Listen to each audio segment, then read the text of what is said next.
सिंह राशि वालों, यदि आपकी राशि सिंह है अर्थात आपकी कुंडली में लग्न स्थान पर या चंद्र स्थान पर अंक 5 स्थित है, तो ये विश्लेषण आपके लिए असाधारण महत्व रखता है।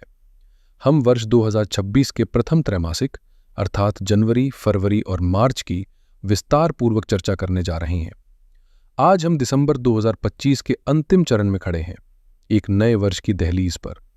बाहर उम्मीदों का शोर है, किंतु सिंह राशि के जातकों के भीतर प्रश्नों का कोलाहल अधिक मुखर है। मन में एक अनकही बेचैनी है। क्या शनि की ढैया मेरे परिश्रम को निष्फल कर देगी? क्या करियर में लंबे समय से चली आ रही बाधाएं कभी समाप्त होंगी? क्या पारिवारिक और भावनात्मक रिश्तों में जो तनाव और खिंचाव अनुभव हो रहा है, उसका कोई स्पष्ट अंत है? वैदिक ज्योतिष में एक अत्यंत सारगर्भित विचार कहा गया है, ग्रह दंड नहीं देते, वे केवल चेतावनी देते हैं। दंड उसी को मिलता है जो संकेतों की भाषा नहीं समझता। यदि हमें पहले से ज्ञात हो कि आगे का मार्ग कठिन है, तो विवेक हमें गति नियंत्रित करना सिखाता है और दुर्घटना से बचा लेता है। आज का यह विश्लेषण आपके लिए वही मार्गदर्शक मानचित्र है। इस विमर्श में हम सतही निष्कर्षों तक सीमित नहीं रहेंगे। हम प्रत्येक ग्रह की गति, प्रत्येक महत्वपूर्ण तिथि और आपके जीवन के हर प्रमुख आयाम, करियर, आर्थिक स्थिति, स्वास्थ्य और संबंधों का सूक्ष्म, तर्कसंगत और गहन अध्ययन करेंगे। ये चर्चा विस्तृत है क्योंकि आने वाले 90 दिन साधारण नहीं है।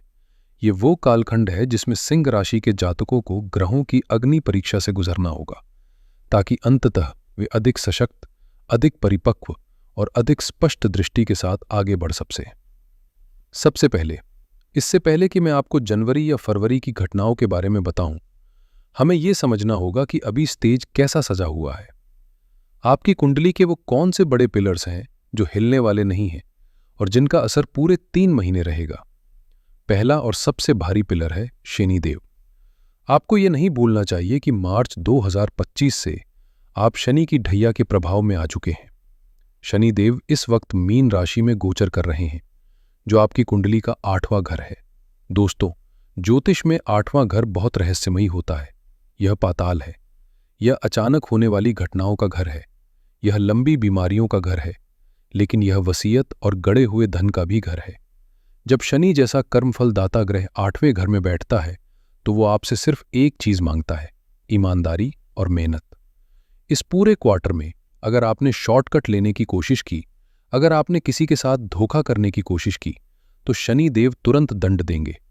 लेकिन अगर आप चुपचाप अपना काम करते रहे, तो यही शनि आपको वो ताकत देंगे जो किसी और ग्रह के पास नहीं है। दूसरा बड़ा पिलर है राहु और केतु का अक्ष। ये बहुत दिलचस्प है। केतु महाराज आपके लग्न में बैठे हैं, यानी आपके पहले घर में, और राहु महाराज आपके 7वें घर में बैठे हैं। इसे समझिए, लग्न आपका सिर है, आपका दिमाग है, और केतु एक ऐसा ग्रह है जिसका सिर ही नहीं है। इसका मतलब क्या हुआ? इसका मतलब है कि इस पूरे समय में आप महसूस करेंगे कि आपका सेंस ऑफ सेल्फ बदल रहा है। आप थोड़े अंतर्मुखी हो रहे हैं, आपको ज्यादा बातें करना पसंद नहीं आ रहा। केतु मोक्ष और एकांत का कारक है। तो सिंह राशि वाले जो आमतौर पर महफिल की जान होते हैं, वो इस क्वार्टर में थोड़े शांत, थोड़े साइलेंट मोड में रहेंगे। लेकिन ठीक इसके सामने 7वें घर में राहु बैठा है। 7वां घर होता है दुनिया का, पार्टनर का, व्यापार का। राहु शोर है, राहु धुआं है, राहु भ्रम है। इसका मतलब यह है कि आपके अंदर शांति है, लेकिन आपके सामने वाली दुनिया, आपका जीवन साथी, आपके बिजनेस पार्टनर, वहां बहुत शोर है, बहुत कंफ्यूजन है। आप शांत रहना चाहते हैं, लेकिन दुनिया आपको खींच रही है। ये द्वंद्व, ये संघर्ष इस पूरे क्वार्टर की थीम रहने वाली है। तो इस बैकग्राउंड को दिमाग में रखते हुए चलिए अब हम समय के पहिए को घुमाते हैं और प्रवेश करते हैं साल के पहले महीने में, जनवरी 2026। जनवरी का महीना, साल की शुरुआत, और सिंह राशि वालों के लिए ये शुरुआत किसी धमाके से कम नहीं है। मैं ऐसा क्यों कह रहा हूं? क्योंकि जनवरी के मध्य में ग्रहों का एक ऐसा संयोग बन रहा है जो दशकों में कभी कभी बनता है। तारीख नोट कीजिएगा, 13 जनवरी से लेकर 17 जनवरी के बीच। इस समय क्या होगा? आपके राशि के स्वामी, ग्रहों के राजा सूर्य देव मकर राशि में प्रवेश करेंगे। मकर राशि आपकी कुंडली का छठा भाव है, लेकिन सूर्य अकेले नहीं है। वहां पहले से सेनापति मंगल मौजूद है, वहां राजकुमार बुध मौजूद है और वहां दैत्य गुरु शुक्र भी पहुंच रहे हैं। सोचिए जरा, सूर्य, मंगल, बुध, शुक्र, चार बड़े ग्रह, और कहां, आपके छठे भाव में। अब ज्योतिष में छठा भाव क्या है? ये युद्ध का मैदान है। ये रोग, ऋण यानी कर्ज और शत्रु यानी दुश्मन का घर है। जब सूर्य और मंगल जैसे आग उगलने वाले ग्रह छठे घर में आते हैं तो इसे शास्त्रों में शत्रु हंता योग कहा गया है। इसका मतलब यह है कि जनवरी का महीना आपके लिए जीत का महीना है। अगर आप एक स्टूडेंट हैं और जनवरी में आपकी कोई प्रतियोगी परीक्षा है तो यकीन मानिए आपका प्रदर्शन अद्भुत होगा। आपकी एकाग्रता, आपकी फाइटिंग स्पिरिट चरम पर होगी। अगर आप नौकरी पेशा है और ऑफिस में आपके खिलाफ राजनीति चल रही है, लोग आपकी चुगलियां कर रहे हैं, तो जनवरी में आपको कुछ करने की जरूरत नहीं है। आपके शत्रु अपने आप ही आपस में लड़कर खत्म हो जाएंगे या उनकी चालें उल्टी पड़ जाएंगी। आप एक राजा की तरह, एक शेर की तरह अपने कार्यक्षेत्र में दहाड़ेंगे। आपका काम बोलेगा। आपकी उत्पादकता इतनी हाई होगी कि आप महीनों का काम दिनों में निपटा देंगे। हमारे डेटा और विश्लेषण के हिसाब से अगर आप अपनी नौकरी से खुश नहीं हैं, अगर आप जॉब चेंज करना चाहते हैं, तो 13 जनवरी से लेकर 13 फरवरी तक का समय आपके लिए गोल्डन पीरियड है। अपना रिज्यूमे अपडेट कीजिए, इंटरव्यू दीजिए। प्रबल योग है कि आपको एक बेहतर और ज्यादा अधिकार वाली नौकरी मिल जाएगी। लेकिन रुकिए, सिक्के का दूसरा पहलू भी देखना जरूरी है। जब छठे घर में इतनी ज्यादा अग्नि इकट्ठी हो जाती है तो शरीर उसे झेल नहीं पाता। छठा घर बीमारी का भी है। मंगल सर्जरी और खून का कारक है। सूर्य बुखार और पित्त का कारक है।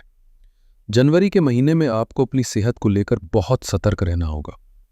आपको एसिडिटी, पेट में जलन या अल्सर जैसी समस्याएं परेशान कर सकती हैं। अगर आपको पहले से ब्लड प्रेशर की शिकायत है तो जनवरी में अपनी दवाइयां समय पर लें। और खास तौर पर मैं अपनी उन माताओं बहनों से कहना चाहता हूं जो गर्भवती हैं, जनवरी का महीना आपके लिए बहुत नाजुक है। ग्रहों की यह गर्मी गर्भ के लिए अच्छी नहीं होती, इसीलिए ज्यादा मिर्च मसाला ना खाए, भारी सामान ना उठाए और डॉक्टर के संपर्क में रहें। छोटी सी लापरवाही भी भारी पड़ सकती है। जनवरी में एक और सावधानी रखनी है। छठा घर कर्ज का भी है। जब यहां इतने सारे ग्रह आते हैं और धन योग भी बनाते हैं तो व्यक्ति का आत्मविश्वास बहुत बढ़ जाता है। आपको लगेगा कि अरे अब तो पैसा आ ही जाएगा, चलो एक बड़ी गाड़ी फाइनेंस करा लेते हैं या बड़ा लोन ले लेते हैं। मेरी सलाह मानिएगा, जनवरी 2026 में लोन के कागज पर साइन मत कीजिएगा। क्यों? क्योंकि शनि 8वें घर में बैठे हैं। अगर आपने इस समय कर्ज लिया तो वो कर्ज एक दलदल बन जाएगा। आप उसे चुकाते चुकाते परेशान हो जाएंगे, लेकिन वो खत्म नहीं होगा। अपने पास जो संसाधन है उसी में काम चलाएं। उधार न दें, उधार न लें। जैसे जैसे जनवरी खत्म होगा और हम फरवरी की तरफ बढ़ेंगे, मौसम बदलेगा और ग्रहों की चाल भी बदलेगी। अब हम उस हिस्से पर आ रहे हैं जो इस पूरे वीडियो का हृदय है, फरवरी 2026। एक ज्योतिषी के तौर पर मेरा काम आपको मीठी मीठी बातें सुनाना नहीं है। मेरा काम आपको आने वाले तूफानों से आगाह करना है। और फरवरी का महीना सिंह राशि के लिए एक तूफान से कम नहीं है। क्यों? क्या होने वाला है फरवरी में? याद है मैंने आपको बताया था कि आपके 7वें घर में राहु बैठे हैं। 7वां घर शादी का, पार्टनर का। अब वो सारे ग्रह जो जनवरी में छठे घर में थे वो एक एक करके आगे बढ़ेंगे और 7वें घर में घुसेंगे, यानी राहु के घर में। इस दृश्य की कल्पना कीजिए। एक घर में पहले से एक शरारती, भ्रम पैदा करने वाला ग्रह यानी राहु बैठा है और वहां 6 फरवरी को शुक्र पहुंचेंगे, 13 फरवरी को सूर्य पहुंचेंगे और 23 फरवरी को मंगल पहुंचेंगे। यहां 3 बहुत खतरनाक योग बन रहे हैं। 1, सूर्य और राहु का मिलन, जिसे हम ग्रहण दोष कहते हैं। 2, मंगल और राहु का मिलन, जिसे हम अंगारक योग कहते हैं। शुक्र और राहु का मिलन, जो चरित्र हनन करवाता है। इसका असर आपके जीवन पर क्या होगा, इसे बहुत ध्यान से सुनिए। 13 फरवरी से लेकर फरवरी के अंत तक का समय आपके वैवाहिक जीवन के लिए रेड अलर्ट है। अगर आप शादीशुदा हैं तो आपके और आपके जीवन साथी के बीच अहंकार का टकराव चरम पर होगा। राहु कंफ्यूजन पैदा करेगा। आपको लगेगा कि आपका पार्टनर आपको धोखा दे रहा है या वो आपकी इज्जत नहीं कर रहा। छोटी सी बात जैसे गीला तौलिया बिस्तर पर रखना या खाने में नमक कम होना, इतनी सी बात पर महाभारत छिड़ सकती है। गुस्सा और भ्रम जब मिलते हैं तो इंसान की बुद्धि भ्रष्ट हो जाती है। हमारे डेटा के अनुसार कई सिंह राशि वालों के जीवन में इस समय तलाक या सेपरेशन की नौबत आ सकती है। कोर्ट कचहरी की बातें हो सकती हैं।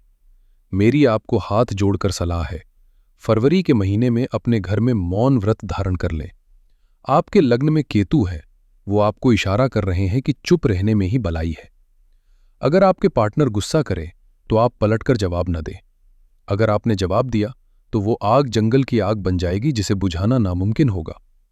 याद रखिए, ये ग्रहों का असर है, ये उनका असली स्वभाव नहीं है। जैसे ही मार्च आएगा ये नशा उतर जाएगा, इसलिए फरवरी को सिर्फ गुजार दें। दूसरा खतरा है स्कैंडल का। शुक्र और राहु का मिलन 7वें घर में हो रहा है। सिंह राशि वालों को इस समय अपने चरित्र को लेकर बहुत सावधान रहना होगा। हो सकता है आपके ऑफिस में कोई कलीग या सोशल मीडिया पर कोई अनजान व्यक्ति आपको आकर्षित करे।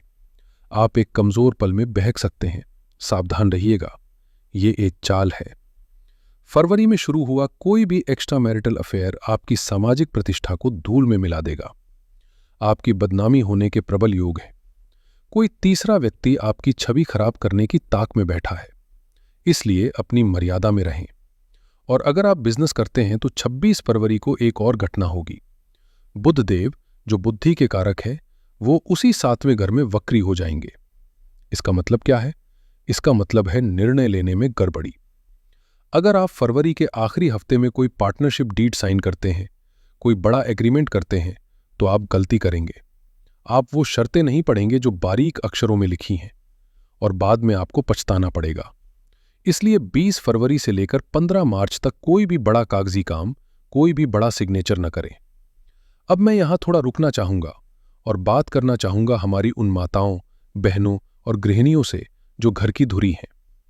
अक्सर हम करियर और बिजनेस की चकाचौंध में गृहिणियों के संघर्ष को भूल जाते हैं, लेकिन सच तो यह है कि एक घर को संभालना किसी कंपनी को चलाने से ज्यादा मुश्किल है।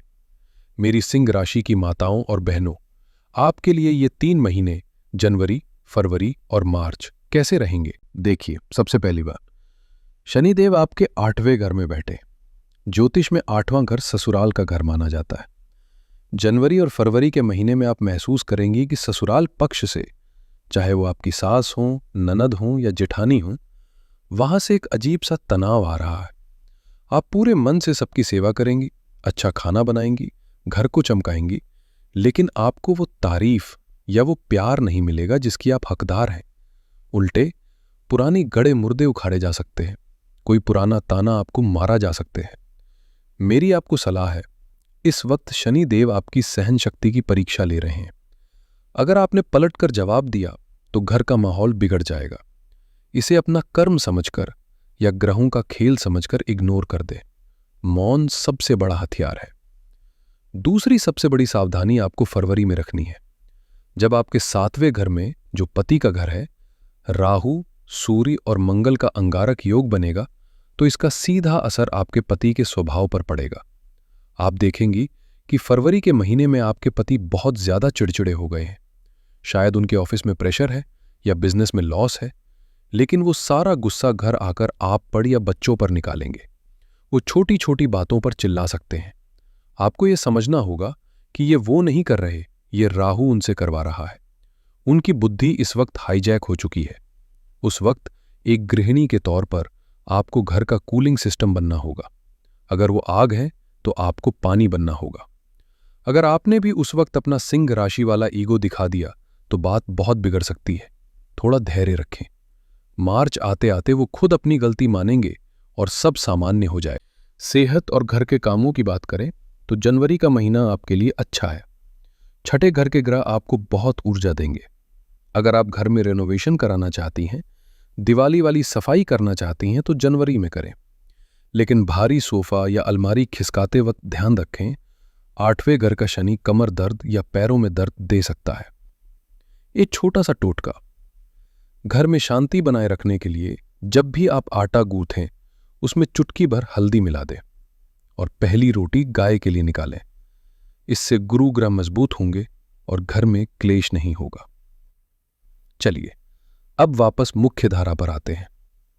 फरवरी के उथल पुथल भरे महीने के बाद क्या कोई उम्मीद की किरण है? जी हां, पिक्चर अभी बाकी है।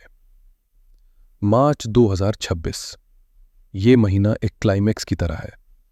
मार्च की शुरुआत थोड़ी डरावनी हो सकती है। 3 मार्च 2026 को चंद्र ग्रहण लगने जा रहा है और ये ग्रहण कहाँ लगेगा? आपकी अपनी राशि में, आपके लग्न में, आपके पहले घर में, केतु के साथ। चंद्रमा हमारा मन है और जब मन पर ग्रहण लगता है तो इंसान को कुछ भी अच्छा नहीं लगता। मार्च के पहले हफ्ते में 1 तारीख से 7 तारीख तक आप घोर निराशा महसूस कर सकते हैं। आपको लगेगा कि मैं इतनी मेहनत कर रहा हूं फिर भी कुछ नहीं हो रहा, सब लोग मेरे खिलाफ हैं। आपको रात को नींद नहीं आई थी, अजीब अजीब सपने आएंगे, एक अनजाना डर आपको सताएगा। ये सब उस ग्रहण का असर है। घबराइएगा मत, ये सिर्फ एक परछाई है, हकीकत नहीं। क्योंकि जैसे ही आप इस अंधेरे हफ्ते को पार करेंगे, 11 मार्च 2026 को एक चमत्कार होगा। इस तारीख को अपनी डायरी में सुनहरे अक्षरों में लिख लीजिए। 11 मार्च को देवगुरु बृहस्पति, जो अभी तक उल्टी चाल चल रहे थे, वो अब आपके 11वें घर में मार्गी हो जाएंगे। 11वां घर क्या है? ये इच्छा पूर्ति का घर है, ये लाभ का घर है। जैसे ही गुरु सीधे होंगे, वो अपनी अमृत दृष्टि आपके 5वें घर शिक्षा और संतान, 7वें घर शादी और व्यापार और तीसरे घर पराक्रम पर डालेंगे। अचानक से जो दरवाजे बंद थे वो खुलने लगेंगे। जो पैसा फरवरी में अटक गया था वो मार्च के मध्य में रिलीज हो जाएगा। जिस नौकरी से आपको निकाल दिया गया था या जहां बात नहीं बनी थी, वहां से ऑफर लेटर आ जाएगा। अगर आप स्टूडेंट हैं तो पढ़ाई में जो मन नहीं लग रहा था वो वापस पटरी पर आ जाएगा। आपके बड़े भाई बहन या कोई पुराना दोस्त अचानक आपकी मदद के लिए आगे आएगा और आपको उस मुसीबत से बाहर निकाल लेगा। और फिर मार्च के अंत में 21 मार्च को बुध देव भी सीधे हो जाएंगे, यानी बिजनेस में जो कंफ्यूजन था वो भी खत्म। तो मार्च का महीना पुनर्जन्म का महीना है। ये आपको अंधेरे से उजाले की ओर ले जाएगा। पहले 10 दिन भारी हैं, लेकिन 11 मार्च के बाद आप वापस अपनी किंग वाली फॉर्म में आ जाएंगे। तो दोस्तों, ये है आपके आने वाले 90 दिनों का लेखा जोखा। जनवरी, जीत और स्वास्थ्य का ध्यान। फरवरी, रिश्तों में सावधानी और मौन। मार्च, मानसिक तनाव के बाद बड़ी सफलता। लेकिन क्या हम सिर्फ ग्रहों के भरोसे बैठे रहें? क्या हम हाथ पे हाथ धरे रहें? बिल्कुल नहीं। वैदिक ज्योतिष कर्म प्रधान है, लेकिन साथ ही ये हमें उपाय भी देता है। उपाय वो एंटीबायोटिक है जो ग्रहों के बुरे असर को कम करते हैं। मैंने आपकी कुंडली के इस विशेष गोचर को ध्यान में रखते हुए 3 सबसे शक्तिशाली और सटीक उपाय निकाले हैं। इन्हें नोट करें और पूरे विश्वास के साथ करें। पहला उपाय, भाग्य और सुरक्षा के लिए मंगल का उपाय। चूंकि मंगल आपकी कुंडली का सबसे शुभ ग्रह है और वो इस क्वार्टर में राहु से पीड़ित होने वाला है, तो हमें उसे सुरक्षा देनी होगी। क्या करना है? एक छोटा सा नया लाल कपड़ा लें, उसमें थोड़ी सी लगभग 1 मुट्ठी हरी सौंफ रखें। इसे बांधकर एक छोटी सी पोटली बना लें। इस पोटली को आप अपने पर्स में, अपने ऑफिस के बैग में या घर की तिजोरी कैश बॉक्स में रख दें। ये हरी सौंफ बुध व्यापार है और लाल कपड़ा मंगल ऊर्जा है। ये पोटली आपके भाग्य को लॉक कर देगी और नजर दोष या राहु की नेगेटिविटी को सोख लेगी। इसे पूरे 3 महीने अपने पास रखें। दूसरा उपाय, स्वास्थ्य और मानसिक शांति के लिए राहु केतु का उपाय। केतु आपके लग्न में है और राहु 7वें में। यह एक्सिस आपकी बॉडी की एनर्जी को डिस्टर्ब कर रहा है। उपाय बहुत आसान है लेकिन बहुत चमत्कारी है। रोजाना रात को सोने से पहले एक्स्ट्रा वर्जिन ऑलिव ऑयल यानी जैतून का तेल या शुद्ध नारियल तेल की 2 बूंदें अपनी नाभि में डालें। हमारी नाभि हमारे शरीर का केंद्र बिंदु है, जहां 72,000 नाड़ियां मिलती हैं। जब आप यहां तेल लगाते हैं तो आप राहु और केतु को शांत करते हैं। इससे आपको गुस्सा कम आएगा, त्वचा अच्छी रहेगी और मार्स के ग्रहण के दौरान आपको डिप्रेशन नहीं होगा। ये उपाय बच्चों और बड़ों सबको करना चाहिए। तीसरा और आखिरी उपाय, शनि और ग्रहण दोष के लिए महादेव की शरण। चूंकि शनि 8वें घर में है और मार्च में ग्रहण है, तो महाकाल यानी भगवान शिव ही एकमात्र सहारा है। इस पूरे क्वार्टर में नियम बना ले कि हर सोमवार को आपको शिव मंदिर जाना है। शिवलिंग पर जल तो सब चढ़ाते हैं, आपको पंचामृत चढ़ाना है। दूध, दही, घी, शहद और शक्कर का मिश्रण, और अगर संभव हो तो पंचमेवा वाली खीर बनाकर भगवान को भोग लगाए और फिर उसे गरीबों में बांट दें। मंदिर में बैठकर कम से कम 108 बार ओम नमः शिवाय का जाप करें। ये उपाय आपको किसी भी एक्सीडेंट, सर्जरी या बदनामी से बचाएगा। शिव जी की कृपा रही तो शनि की ढैया आपका बाल भी बांका नहीं कर पाएगी। दोस्तों, अंत में मैं बस इतना कहना चाहूंगा, आप सिंह है। शेर कभी जंगल के कांटों से या तूफान से डरकर गुफा में नहीं छुपता, वो सीना तान कर चलता है। 2026 का यह पहला क्वार्टर आपसे धैर्य मांग रहा है, डर नहीं। फरवरी में जब गुस्सा आए तो एक लंबी सांस लें और रुक जाए। मार्च में जब डर लगे तो अपनी आंखें बंद करें और ईश्वर पर विश्वास रखें, क्योंकि 11 मार्च के बाद जो सूरज उगेगा वो आपकी सफलता का सूरज होगा। अपने ऊपर भरोसा रखें, अपने कर्मों पर भरोसा रखें, सब शुभ होगा। मैं उम्मीद करता हूं कि इस विस्तृत विश्लेषण ने आपको एक नई दिशा दी होगी, एक नई स्पष्टता दी होगी। ये वीडियो सिर्फ एक भविष्यवाणी नहीं, एक तैयारी थी। अगर आपको मेरी ये मेहनत, ये गहरा विश्लेषण पसंद आया हो तो इस वीडियो को लाइक जरूर करें। ये मुझे बताता है कि आप तक मेरी बात पहुंची। नीचे कमेंट सेक्शन में अपने इष्ट देव का नाम लिखें या सिर्फ ओम नमः शिवाय लिखें। इससे एक सकारात्मक ऊर्जा का संचार होता है। और अगर आप इस चैनल पर नए हैं तो सब्सक्राइब का बटन दबाकर हमारे इस ज्योतिषीय परिवार का हिस्सा बने। मिलते हैं बहुत जल्द एक और ज्ञानवर्धक वीडियो के साथ। तब तक के लिए अपना ख्याल रखें, अपने माता पिता का ख्याल रखें, हंसते रहें, मुस्कुराते रहें। हर हर महादेव, जय हिंद।